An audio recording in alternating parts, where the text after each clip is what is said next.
Hey, you made it. Come on in and join me. I'm Angela, and this is me making sense of myself. I'm super glad you're here. If you haven't done so yet, hit the subscribe button so you can follow the adventure as it unfolds. And if you love this podcast, share it with your friends. It's Friday, and it's time for the Frittity, or the Friday Ditty. I'm going to share with you a poem about this week's topic, which is exclusion and inclusion, along with explaining what I believe happened inside of me.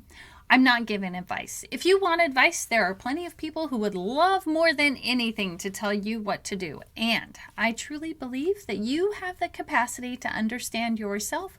And many times that's through understanding other people and connecting with them. So let's get to it. The wonderful journey of feeling included. Once upon a time in a world so wide, I faced a challenge, feeling excluded deep inside. But worry not, my friend, there's a story in store about my adventure of finding inclusion and more. In a bustling town where jobs held great might, I had a disability, my tasks not performed right. They bid me goodbye, said I wasn't needed, feeling excluded, my heart truly pleaded. In times of adversity, a purpose will seek to feel included, even when feeling weak. Though my job was gone, I found solace and grace sitting beside my uncle in the ICU place. My heart became full as days turned to weeks. Inclusion's magic brought peace to my cheeks. For you see, my dear friends, inclusion is grand. It brings us together, hand in hand. Being social is essential for our well-being. According to the book Together by Surgeon General Vivek Murthy, the lack of social connection is so harmful to your health, it's like smoking 15 cigarettes a day. Loneliness is very much a danger to your health. Social exclusion causes real pain. The same area of the brain that feels physical pain is also triggered when you feel social pain. So, what is exclusion? Exclusion is when one group perceives another person or other group as different or as a threat to their group identity.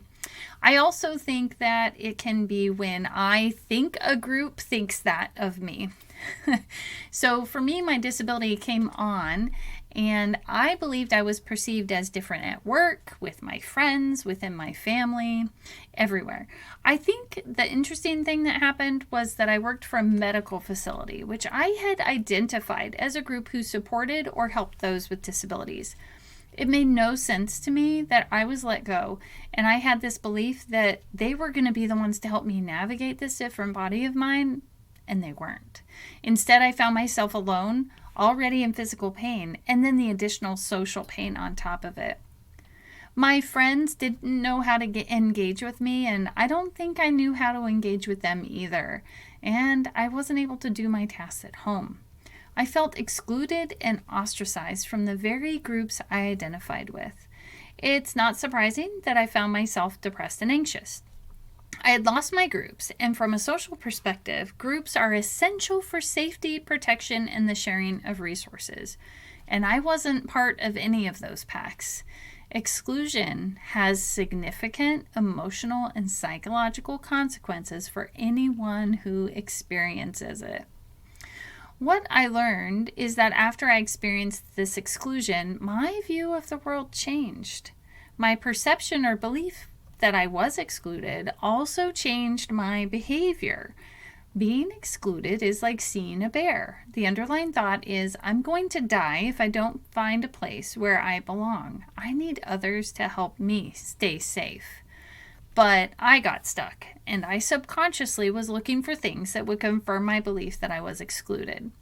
Remember, my brain was already primed for pain due to my CRPS, so I could only see what I thought I was supposed to see, validating my belief that I was excluded. Additionally, it's normal for people to categorize themselves and others into groups. Our brains do this on a regular basis.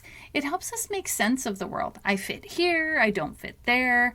My brain was only validating that I was excluded, that I didn't fit anywhere.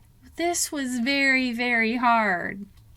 So, to start feeling included, it was important for me to find my value to humanity.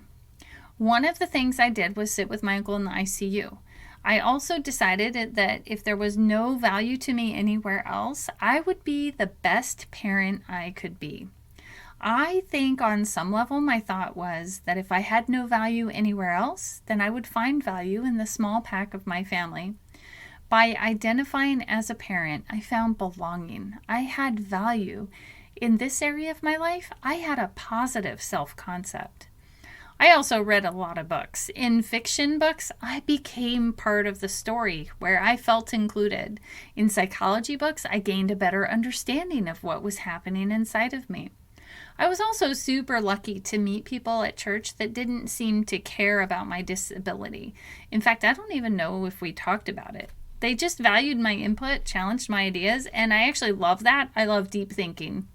I could do that. And if you've watched this long enough, you know I love doing that. So what happens in my body when I feel included? The love hormone, oxytocin, is released, which plays a role in trust and building connections. This triggers the anterior cingulate cortex and the anterior insula, which are associated with empathy, understanding, and inclusive behaviors. The reward system is also activated, which suggests that being included by others can be rewarding and reinforce behaviors of inclusion. So I wonder what comes first. If someone's feeling excluded, do they need to take a risk, or does someone else need to reach out? Who's responsible for creating inclusion? Maybe it's me and it's you. I truly believe that we all see the world differently and we notice different things. So if I see it or feel it, then it's up to me to do something about it. I would like you to imagine a vast ocean where different ships sail together, each representing a person from a different walk of life. Some ships are brightly colored and well-maintained, while others are worn down and barely afloat.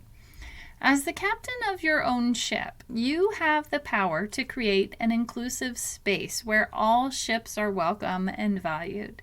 Just like a skilled navigator, you can chart a course that brings all ships together, creating a united and diverse fleet.